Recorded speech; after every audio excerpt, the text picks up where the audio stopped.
যে আমাদের বিরুদ্ধে মিথ্যা একটা অপবাদ হবে, এটা কী কারণে? আমরাও কিন্তু এর প্রত্যক্ষদর্শী না।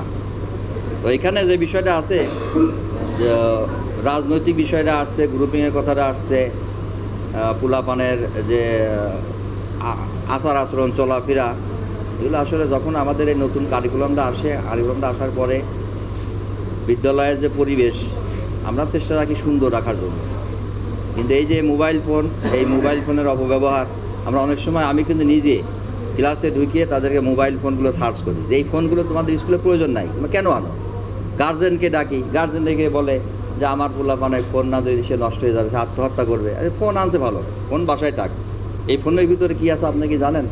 ফোনটা একটা ভালো জিনিস, অনেক সময় মাল্টিমিডিয়া ক্লাস হয়, অনলাইনে ক্লাস হয়, কিন্তু আমরা কি করি? আমরা ভালোটাকে কালো কাপড় দিয়ে ঢেকে রেখে আমরা মন্দটাকে বেশি হাইলাইটস করি, যার কারণে এদের যেই অবাধে ঘোরাফেরা, চলাফেরা,